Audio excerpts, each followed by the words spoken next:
Shalom shalom bakundwa, ndabaramukije mwese mwizina ry'umwami wacu Yesu Kristo umunyanazareti.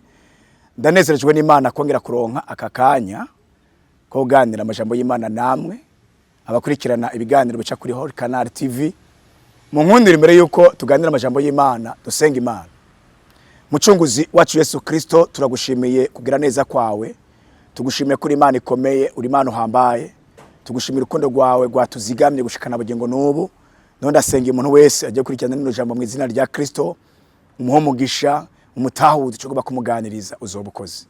Urakoze, babigushimiye kuvyumvise mu izina ry'umwami wacu Yesu. Amen.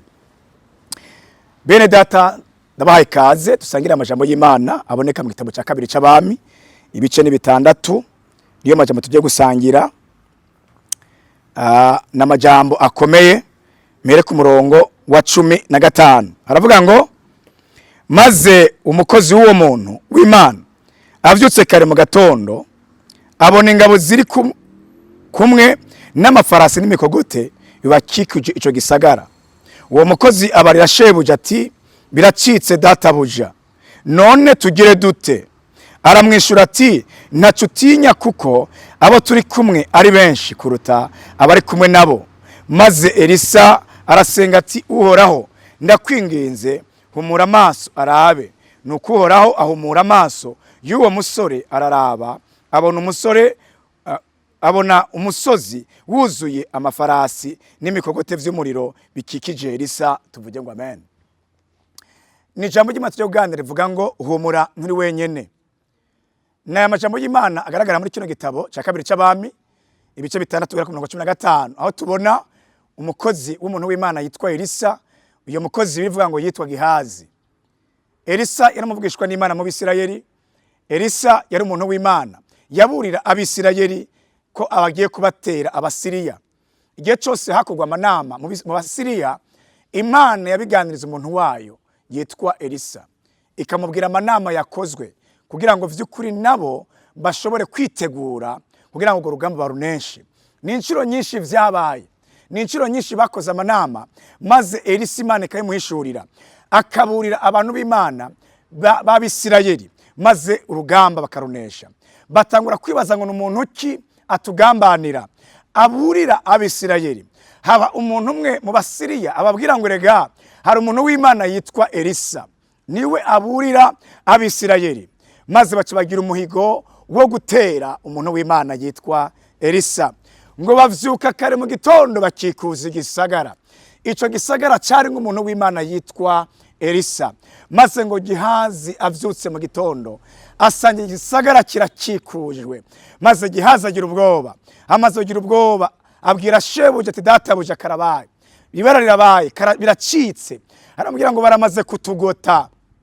Ndakundira ijambo Elisa yabwiye Gihazi, yambwiye ngo humura, abo turi kumwe, ingabo turi kumwe ziruta bari kumwe nabo. Haleluya.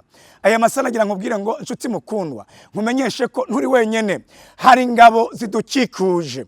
Birivuga ngo abamwakiriye bose yabahaye ububasha bwo gucika abana b'Imana kuko bizeye izina ryiwe. Nabonye abana b'abakuru bagira ingabo zibakikiza, bagira ingabo zibazigama, bafise aho bagendana, bafise ibicira umuriro, barazigamwe. Niko nagira ngo bwire ngo abana b'Imana turazigamwe. Abana b'Imana ntuturi twenyene, dufise ingabo zituzigamye. Nico gituma udakwiye guta umwanya kwiyumvira kubaturoga, udakwiye guta umwanya kwiyumvira kubagusharika. Nagira nkubwira ngo namba waramwizeye ufise ingabo zidukikuje. Aramubwira ngo humura nturi wenyene, hari izindi ngabo zidukikuje. Iri jambo riravuga ngo maze ngo Elisa akora ku maso ya Gihazi. Gihazi ngo abona imikogote ikikuje Elisa. Nagira nkubwira ngo icoma aya masaha Imana hokora ku maso. Kwiganyira vyorangira, kubona kuri ngenda kamwe vyorangira, kubona ko vyarangiye vyorangira, kuko dufise ingabo zidukikuje. Bakubwiye ko atacu uzovamwo, bakubwiye ko uri mu gupfa, abaganga bakubwiye ko kabaye. Nagira nkubwira ngo nturi twenyene, dufise Imana mu ijuru iziga mu bugingo bwacu. Nshuti mukundwa uri kuranyumviriza iki gitondo, nagira nkubwira ngo humure, mu ijuru hariho Imana. Elisa barafise imigambi mibi yo kumwica, ariko basanga ingabo zimukikuje. Nagira nkubwire ngo naho batagaragara bakora ibigaragara, naho bataboneka bakora ibiboneka, naho badafadika abadukikije bakora ibifadika. Nico gituma utakwiye kwihebura, uhumure nturi wenyene. N'abavuze ngo imiryango yarakuvuye ko, abagenzi bagusize wenyene, eheraba uragwaye uraremvye, inshuti zarakuretse. Nagira nkubwire ngo nubwo bimeze gutyo ntutivyizigiro, nturi wenyene. Dufise Imana ituzigama, dufise Imana iturinda. Nagira nkubwire ngo hari kubw'Imana. Nagira nkubwire ngo nabugingo nubu hari n'abadasobanukirwa impamvu kihari. Impamvu batabisobanukirwa nuko wibaje kuri wenyene, ariko nagira nkubwire ngo nturi wenyene. Igihe wakira uwo mwami yatanze ingabo, aguha ingabo zikuzigama uko bukeye uko bwije. Gihazi yari afise ubwoba, nawe ushobora kuba ufise ubwoba bivanye n'ibyo nawe uri kuraca. Nagira nkuremeshe kino gitondo nkubwire ngo humura, haleluya, humura, dufise Imana. Humura, yambwiye Yeremiya avuga ngo ivyumviro mbiyumvira ko si ivy'ivyago ariko ni ivy'amahoro. Ivyumvira Imana twiyumvira ko si ivyo gusa, bivuze ngo sinzobasiga mwenyene. Nshuti mukundwa, nagira nkubwire ngo humure, mwijuru hariho Imana. Birashoboka ko rero uri kuraca ahantu mu mageragezwa, uri kuca ahantu mu bibazo, utabona imbere utabona inyuma, baragutaye n'abantu bagutaye, ariko si Imana yagutaye. N'abantu babivuze, si Imana yabivuze. Uhumure nturi wenyene, ntutivyizigira nkuko Gihazi yataye ivyizigiro, ariko umuntu w'Imana yaramuronse Elisa. Nagira nkubwire ngo kino gitondo Imana iguha umuntu akuremesha, Imana iguha umuntu akuremesha, akubwire umugambi w'Imana ku buzima bwawe. Hari Imana mwijuru twitwararitse, hari Imana dufitiye umugambi mwiza. Nico gituma udakwiye kwiyumvira ko vyarangiye, ahubwo biratanguye. Gira ukwizera.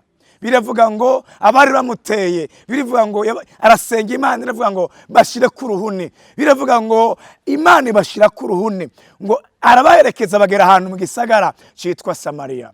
Nshuti mukundwa, nagira ngo barira, guhera uyu munsi vyagutera, guhera uyu munsi vyari bigusugereje, guhera umunsi yari kuje amahoro, nagira nkubwire ngo Imana iguha ubushobozi bwo kubigira kw'imbaraga, Imana iguha ubushobozi bwo kubitegeka, Imana iguha ubushobozi bwo kubihagararako. Uko nagira nkubwire ngo urashigikiwe nturi wenyene. N'aya majambo y'Imana, mwene data, birashoboka ko nawe ubwawe uri ahantu uzazaniwe. Ariko iyabanye na Gideyoni, iyabanye na ba Eliya, iyabanye na ba Shaduraka na ba Meshake na ba Abedenego, iyabanye na ba Daniyeli hahandi muri rwagobo rw'intare, iyabanye na ba Yosefu, nabugingo n'ubu yitwa ndiho. Uhumure nturi wenyene. Nagira nkubwire ngo nturi wenyene.